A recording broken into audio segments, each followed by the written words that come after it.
তোমার সাথে আমার আলাপ হয় ফেসবুক থেকে। ঠিক সেভাবে চিনতাম না তোমায়। কয়েকটা ছবি দেখেছি, দু একবার প্রোফাইল ঘুরে এসেছি তার আগে। তারপর যখন প্রেমে পড়লাম, তখন আমাদের 2 মাস চলছে বন্ধুত্বের। যদি বোঝাতেই হয়, গোটা 5 প্রোফাইল পিকচার, গোটা 10-12 কভার, আর প্রায় শখানেক পোস্ট।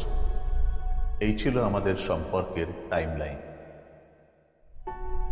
তুমি ছেড়ে গেছো যে কদিন হলো, তারও একটা টাইম লাইন আছে। গোটা 3 প্রোফাইল পিকচার, গোটা 6 কভার, ধরে নাও গোটা 50 পোস্ট। কি অদ্ভুত ভালোবাসা ছিল আমাদের। ছেড়ে যাওয়া, থেকে যাওয়ার টাইম লাইন সব কিরকম পাল্টে যায়।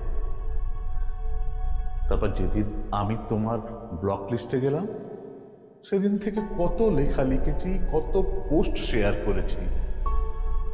তুমি হয়তো দেখো, বা দেখেছো হয়তো বন্ধুদের প্রোফাইল থেকে। আচ্ছা, কখনো ভেবে দেখেছো একসময় কত পরিচিত ছিলাম আমরা, আর এখন আমরা চিনি না একে অপরকে। এই সুবিধাটা ফেসবুক আমাদের দিল। যাকে ভুলতে চাই জোর করে, তার অনিচ্ছায় তাকে তুমি তোমার চোখের সামনে থেকে সরিয়ে দিতে পারো, ব্লক করে দিতে পারো। তারপর আরো কত পোস্ট করতে থাকি আমরা। টাইমের সাথে সাথে টাইম লাইন পাল্টে যায়।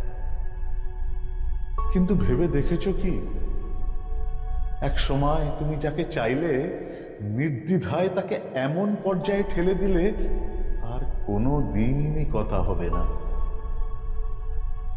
একটা বয়স পার করার পর যখন মনে পড়বে, পারবে খুঁজতে, পারবে আনব্লক করতে। যখন লগ ইন বা লগ আউট করার ক্ষমতা, সামর্থ্য আর থাকবে না, একটা বয়স মনে করার পর মনে থাকবে আনব্লক করার কথা। শুধু এইটুকু বলার ছিল তোমায়, ফেসবুক থাকবে তো চিরকাল। সময়ের সাথে সাথে আরো যুবক হবে আমরা, কিন্তু এই জগতেই আরো পুরনো হতে থাকব।